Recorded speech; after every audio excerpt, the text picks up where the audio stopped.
It was twilight, and Donna walked apprehensively through the dense, wooded thicket behind her family's back garden. The fading sun glowed impotent and orange through small spaces between leaves, gifting her minimal sight, and she shuddered at the hollow, mournful sound of the great horned owl that had taken up residence in the pine forest surrounding her neighborhood. She gazed into the darkness, her heart thudding audibly, her eyes searching along the brown-needled forest floor between the pockets of bushes and menacing poison ivy. Come on out, please," Donna shouted into the darkening vegetation. Her arm itched and stung in the inner elbow, and she winced at the sharpening pain. She made her next steps carefully, not wanting any further scratches or rashes from the brambles and vines that obscured her path. Donna experienced a wave of conflicting emotions, both fear and relief, as she went a few more steps into the thicket. Come to Donna. I'm right here," she cried. Finally, she heard the footfalls of something small nearby. Her tongue curled to the roof of her mouth, and she made a series of staccato, clicking noises. The footfalls seemed to quicken in her direction in response to the clicks. Then a small, white face erupted from the shadows and bounded towards her. "Dandy!" Donna yelled in relief as she allowed herself to lower to the forest floor. The toy poodle, its cream-colored curls tight from the recent rain and speckled with bits of dirt and loose leaves, ran into her arms. "Oh, Dandy, I thought the owl may have gotten you this time. You'll have to stay in the fence, little baby." As she walked back down the path with Dandy in her arms, she imagined the words she would have for her younger brother, Martin, whom had left the gate open again and allowed Dandy to wander into the woods. Despite this anger, part of her knew that she'd never lose Dandy to the scary owl. She knew, without knowing how she knew, that Dandy would live to be 14 years old before he died. But she shrugged this odd sureness out of her mind and continued back home for supper. When Martin entered his last year of junior high, he began to struggle at school. One late Sunday afternoon, in the lazy hours between church and Sunday supper, Donna walked into the kitchen to find Martin hunched over several sheets of algebra homework. Her inner arm began to burn, and dread tugged at her stomach. She didn't understand the overwhelming complexity of her emotional states lately. Though she felt sad for Martin, whose tears were beginning to blur the graphite marks on the notebook paper, she also felt a sense of relief and joy that couldn't be placed. "Hey, Martin, what's going on?" Donna asked as she led herself to the kitchen table aside her younger brother. He stared back up at her, eyes red-rimmed and tearful. "I'm just a big dummy. I'll never get this." He sniffled and lowered his head to the table. "I should just quit school and run away because I'll never live up to anything." Usually, Donna and Martin were either indifferent to one another or embroiled in a brief yet intense moment of sibling animosity. But in this interaction, Donna experienced an almost maternal protectiveness of Martin's feelings. She also had a sureness inside that he would be able to learn the algebra, that he would even make a B in the course, that he would eventually study engineering and open his own business, that he would marry a woman named Diane, that he and Diane would have a house on Lake Allatoona and a spaniel named Marcia that loved to chase tennis balls off the dock. She scratched at her irritated arm and shook her head, attempting to rid her mind of the storm of strange certainties that had arisen within it. Uncharacteristically, she gently placed her arm around Martin's thin shoulders. "No," Donna said, her voice soft yet firm. "We're going to work on this together until you're done. I'm going to get us some milk and we're going to finish all this work." It was almost as though her body was compelled to the refrigerator. She poured the milk and sat down with Martin. After they finished the first few problems, Martin looked at her with a smile on his face. Donna knew that he was going to hug her, which she didn't mind, but she felt a spinning sickness when she realized She knew the exact words he'd use in the embrace. "Thanks, sis. You're really swell sometimes." Donna sensed her mouth creeping into a grin, even though she was filled with uneasiness. The strange images of things that hadn't happened yet clung to her mind. "Martin, one day you'll be an engineer, I think."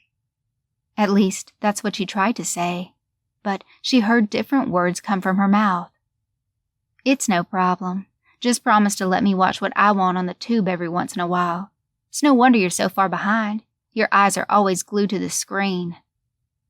Martin smiled and gave a reluctant nod of the head. Donna just knew, somehow, that things would turn out all right for Martin. She wished she could know the same for herself. A familiar pain throbbed in Donna's arm. She hoped it wouldn't erupt into a pimple or a rash. Not tonight, when she needed to look presentable. She stretched to the side, attempting to zip her dress from her hip to her underarm. Donna had almost latched the clasp at the zipper's edge when she felt a heavy, sinking feeling in her gut. The phone was about to ring, and it wouldn't be good news. Somehow, Donna knew that no matter the effort she had put into her hair and makeup, she wouldn't be going to the homecoming dance tonight. Goosebumps erupted on the skin of her arms, and she could see their tiny pointed peaks of hair reflected in the mirror. Donna's mother tapped on the door and entered the room, her eyes beaming. "Why, aren't you beautiful, Donna?" her mother gushed. "Here, turn this way. I want to get a good picture of you in your dress." Donna walked away from the mirror and posed, the flash of the camera shaking her from her sickening bout of déjà vu. Her shoulders relaxed, and she heard herself asking her mother for costume jewelry to finish the outfit. The blaring sound of the telephone cut through the house, startling Donna. "I wonder if that's your father. He's sure running late." Donna's mother dashed to the kitchen to retrieve the call. 3 fingers, Donna thought to herself. Right off his right hand. He'll sell his acoustic guitar to Martin's friend Jeffrey because he won't be able to play it. She shook her head and began to pick at the inside of her left elbow. She heard her mother talking quietly to the person on the phone. "Hey, Mom, is that Dad?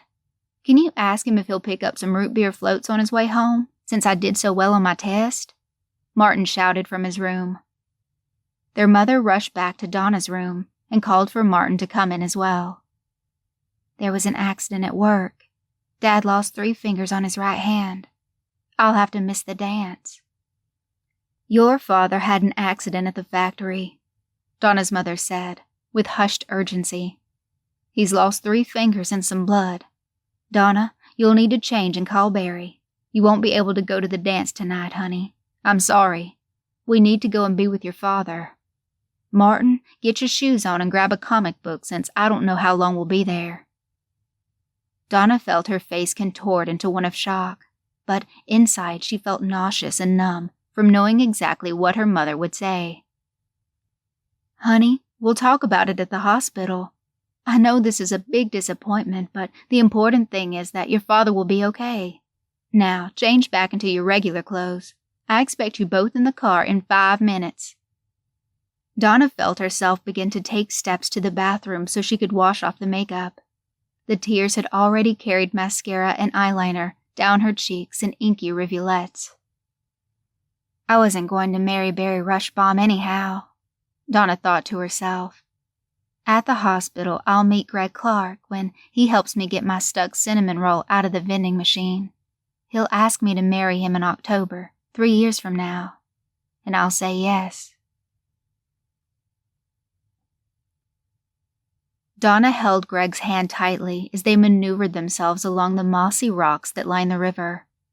Greg had said that he had a surprise for her just a little ways further into the forest. Donna was in awe at the beauty of the scene.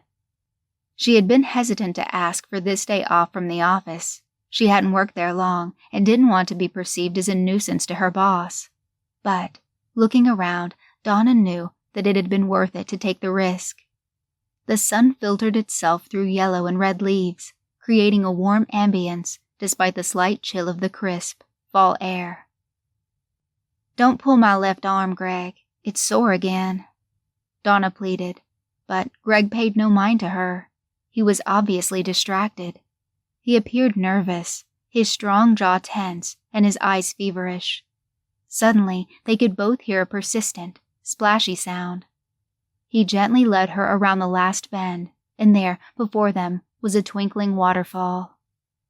"Oh, it's so pretty, Greg. Thank you for bringing me here," Donna said. But then, the dizzying, knowing feeling crept into her again. "He's going to ask me to marry him. It will be a sapphire instead of a diamond, passed down from his grandmother, since he can't afford a diamond yet. I'm going to say yes. He's going to be so excited that he slips on a rock and sprains his left ankle." Greg bent down on one knee. From his coat pocket, he pulled out a box.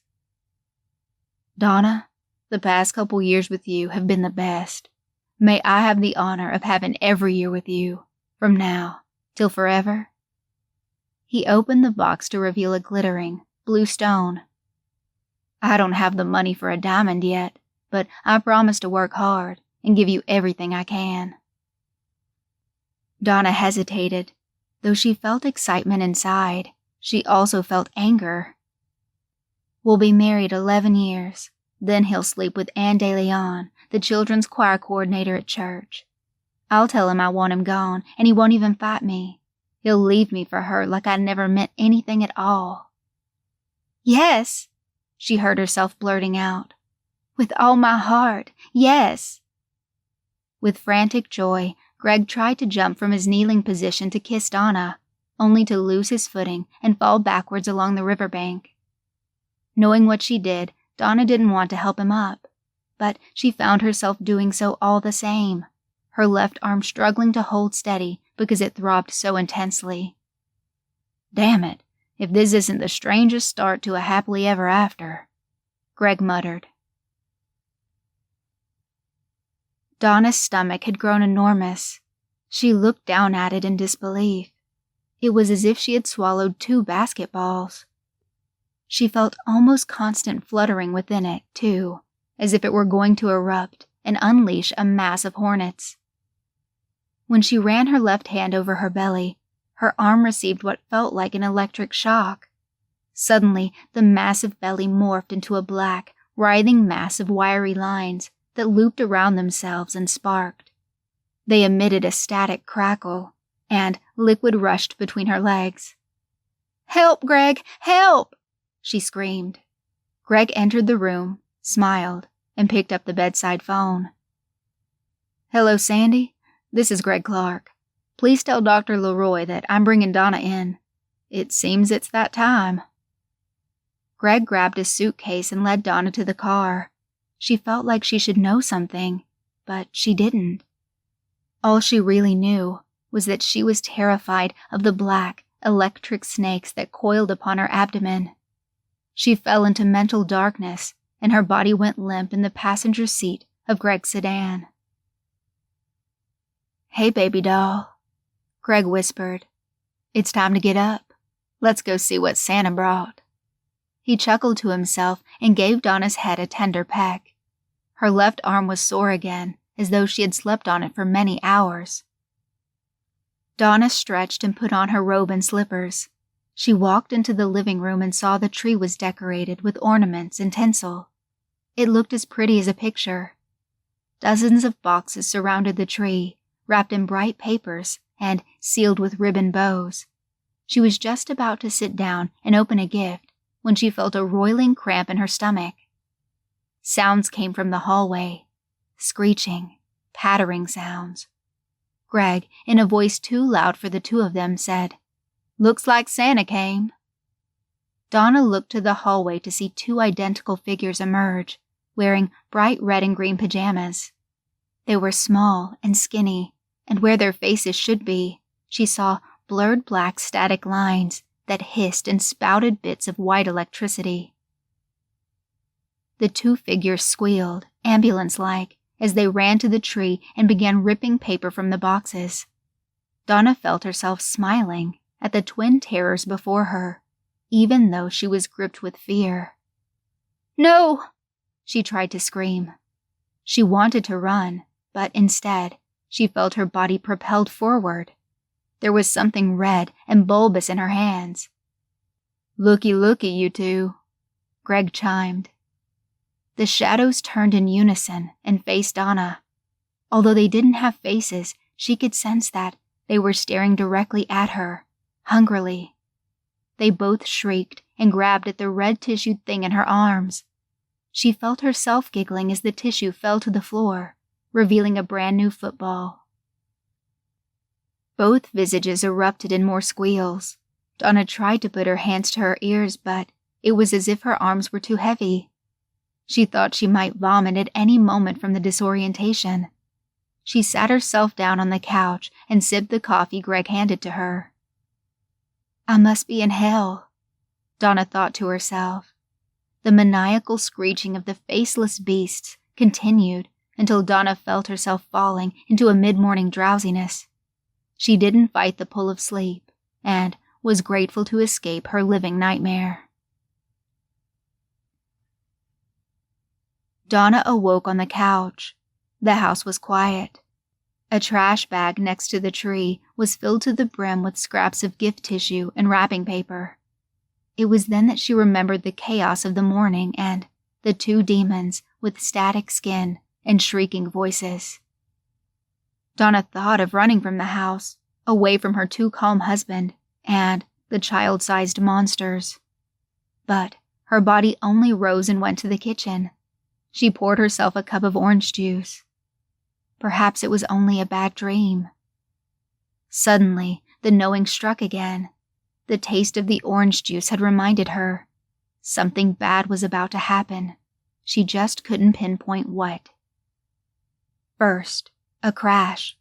Then, there came a mewling, siren-like noise, as if a bag of cats were dying. She rushed to the window. The faceless figures no longer wore pajamas. Rather, they were clad in matching waffle-knit sweaters and blue jeans. One was collapsed onto the ground, howling, clutching his arm. The football from the morning laid still next to a pointed rock, which was bloodied at the tip. Without her consent, Donna's body propelled her through the front door. She ran to the horrific creature and, against all instinct, she brought herself down to the ground close to it. It faced her and shrieked, the black static blinking and spitting bits of electric light about itself. The other figure, which looked unharmed, also faced her and squealed accusingly. Donna reached out and grabbed its arm. She pulled the sleeve of the being's sweater up and was surprised to see soft, human skin underneath. There was a bloody gash where the rock had scraped through the sweater and into the skin, but it didn't appear deep. "Oh, honey," she said, comfortingly. "Mommy's going to make it okay." "Mommy?" she thought to herself. Instead of fighting the actions of her hands, she relaxed and let them go through their own predetermined motions. She pulled the terry cloth tie from around her robe and gently wrapped it around the being's arm. "We'll go inside, bandage it up, and have hot chocolate. I think Captain Kangaroo is on. We'll still have a good day. We'll get Daddy to hook up the new train set, too." The shrieking died down to a whimper, tinged with radio static. She led the two creatures inside. The knowing sickness had subsided, and, as the faceless twins drank their cocoa, she wished for the first time that the knowing would come back. She needed to understand this world in which she lived, her constantly heavy hands and throbbing arm, the little monsters that hugged her tightly, as if they'd never let her go. It was the early afternoon of Christmas Eve, and Joshua's family had just arrived into town. He had flown with his wife and teenage daughter from Lynchburg, and the drive from Hartsfield-Jackson International Airport had left him frazzled and anxious. He sat in the cafeteria of Rolling Hills Memory Care Center, awaiting his mother, his twin brother Julian, and their mother's specialist, Dr. Mabry. Joshua had been dreading this day for months. He hated seeing his mother suffer the way she was suffering, but he also knew his mother hated to see him. Each time he had visited her over the past year, she had reacted to him as though he were some kind of monster. She would shriek and claw at herself, trying to get away from him. The doctors had explained that this was a part of her dementia and to not take it personally. And while Joshua recognized this, he still hated that his face terrified his mother so much. He looked at his watch and saw that Julian was running late. Their appointment with their mother and her specialist was the last one the doctor had available before she went on her Christmas vacation. Just as Joshua began to fret over Julian missing the appointment, Julian slid into the seat of the table across from him. "Did I miss anything?" Julian asked, running his fingers through his hair. Joshua shook his head sullenly. "They haven't wheeled her out yet." "Where's Melissa and Bethany?" Julian inquired. "I sent them to try the new crepes at the IHOP for an afternoon snack. I didn't want them to confuse Mom any more than she already will be." Julian shook his head. "You know, I talked to Stacy, one of Mom's nurses, and she says Mom is really making some progress." Joshua rolled his eyes. He had come to despise the word progress over the past several years, since his mother's illness had taken hold. He associated it with inevitable disappointment. No treatment had ever seemed to slow his mother's decline, and he knew that if he let himself have positive expectations, he'd just fly back to Lynchburg more depressed than when he left.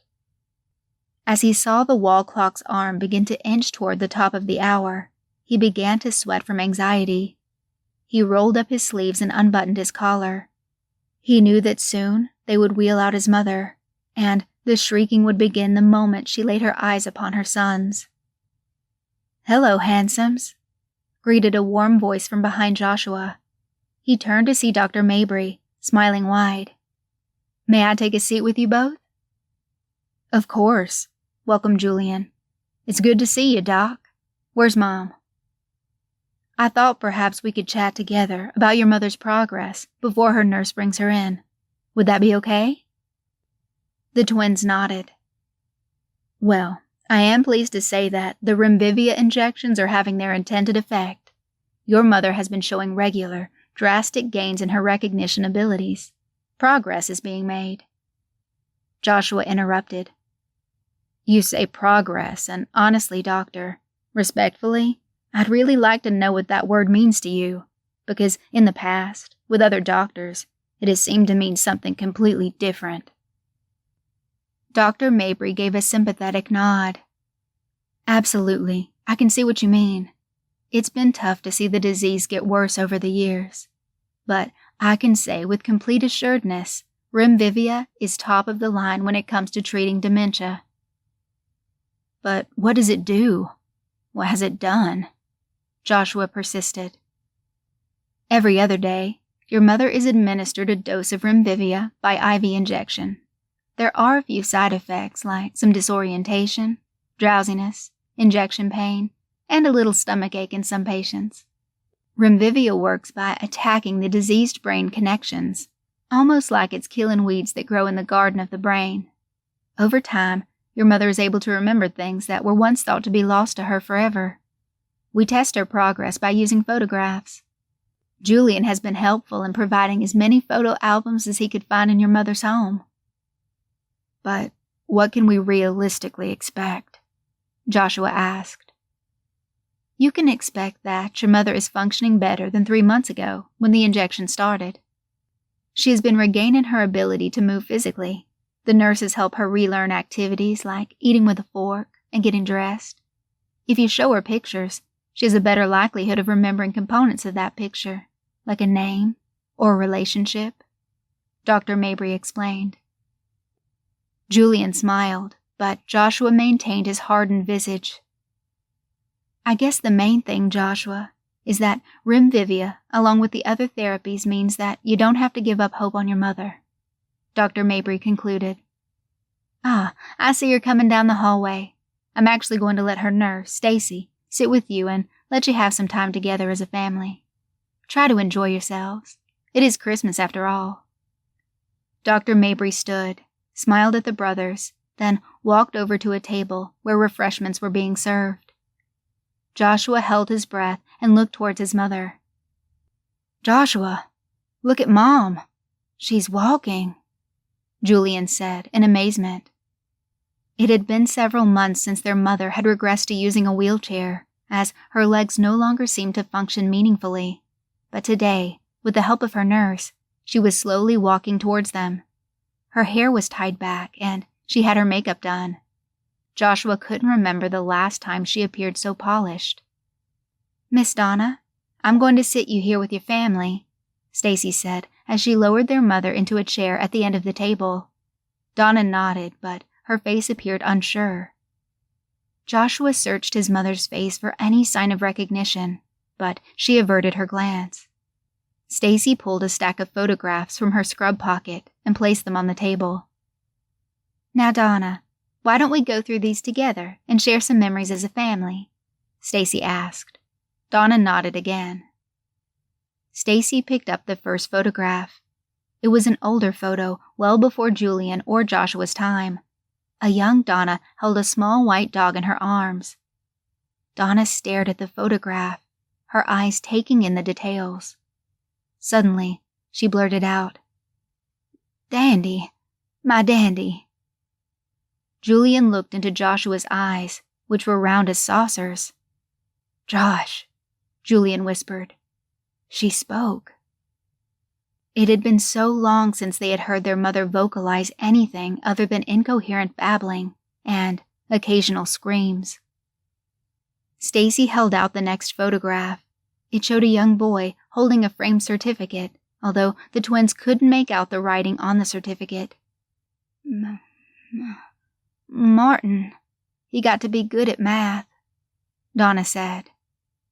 Donna smiled and looked up at Stacy, whom responded with a soft, "Mm-hmm." Julian's eyes glowed as he watched his mother. Joshua sat, tense and restrained. "Anyone can be coached to talk about a picture." Stacy cleared her throat and added, "Let's try a few more. How about a Christmas memory for Christmas?" Donna nodded and smiled. "Christmas." Stacy held up a photo of the twins in matching red and green pajamas, standing in front of a sparkling Christmas tree covered in ornaments and tinsel. The boys held their breath as their mother's stare fixed upon the photograph. Unlike quick recognition from before, this time she tilted her head and shifted herself closer to the photo, as if trying to focus intensely. She shook her head and looked away. Joshua felt his heart break. Once again, he had let his hopes get too high. His mother had lost all memory of him and his brother. She looked away from the photo, to the faces of the boys, and let out a defeated groan. "I'm done. I can't do this," Joshua admitted to Julian and Stacy. "We should just take a moment, I think," Stacy began.